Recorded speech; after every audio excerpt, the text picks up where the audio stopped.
Next, if you don't know much about Lyme disease but love the great outdoors, listen up. You get it if you're bitten by an infected tick, and cases of it in the UK are on the rise. Previous predictions set the number of new cases in the UK at 2,000 to 3,000 every year, but the number could in fact be 3 times higher, with today's research suggesting new cases may top 8,000 this year. So, what happens if you are bitten by a tick? Why is Lyme disease so hard to diagnose, and what steps can you take to try to stop being bitten in the first place? I'm joined by Andrew McGuinness, who wrote a book about his battle with the disease. You thought you were going to die, didn't you? I did. It was almost a catastrophe. I developed all of the classic symptoms for Lyme disease, but they were misread, misdiagnosed, and the delay in my treatment meant that I have irreparable damage, even still now. But it was a life and death struggle. The irreparable damage, what is that? That's the bacteria from the infected tick damage my central nervous system and also my peripheral nervous system. So what does that mean on a day-to-day basis for you?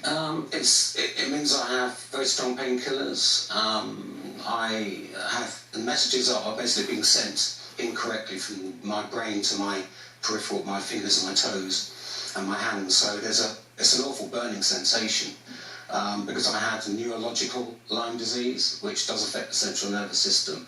There are other types, but it's very prevalent in the UK. Yeah, I was hoping to speak to a doctor about this. He's unfortunately been stuck on the tube, so I can't answer or get the answer to why the cases are on the rise. But I would like to, from a patient's point of view, and you're now a patient expert on this, talk you through some quick fire questions about what to do and how to spot it. So first of all, how do you know you've been bitten by a tick? Because they are tiny, aren't they? They can be as small as a poppy seed. I mean, really incredibly small, hard to notice. Some people who are bitten don't notice the tick at all. Some people will develop a rash because of the bacterial infection.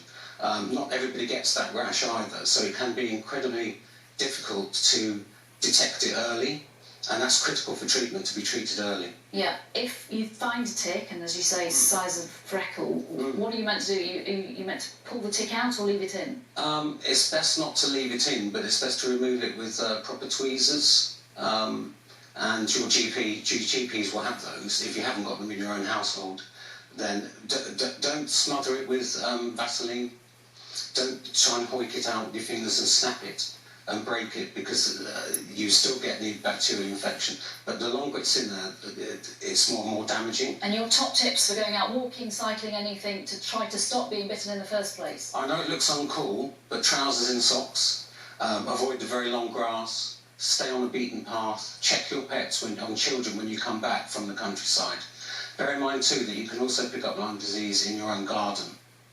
OK, Andrew McGuinness, thank you very much, really appreciate that. Finally, how one of our oldest sports is being given a very modern twist. Jousting has been played in Britain since the Middle Ages, but it seems a sense of knightly honour might not be enough. One tournament in Cornwall has announced it plans to use VAR, a video assistant referee, at the tournament this summer to make sure hits are correctly recorded. We'll have to see if it leads to as many arguments as it does in football. That's it for now. Join Mary at the usual time of 6:30 for the ITV Evening News. From everyone here for now, bye-bye.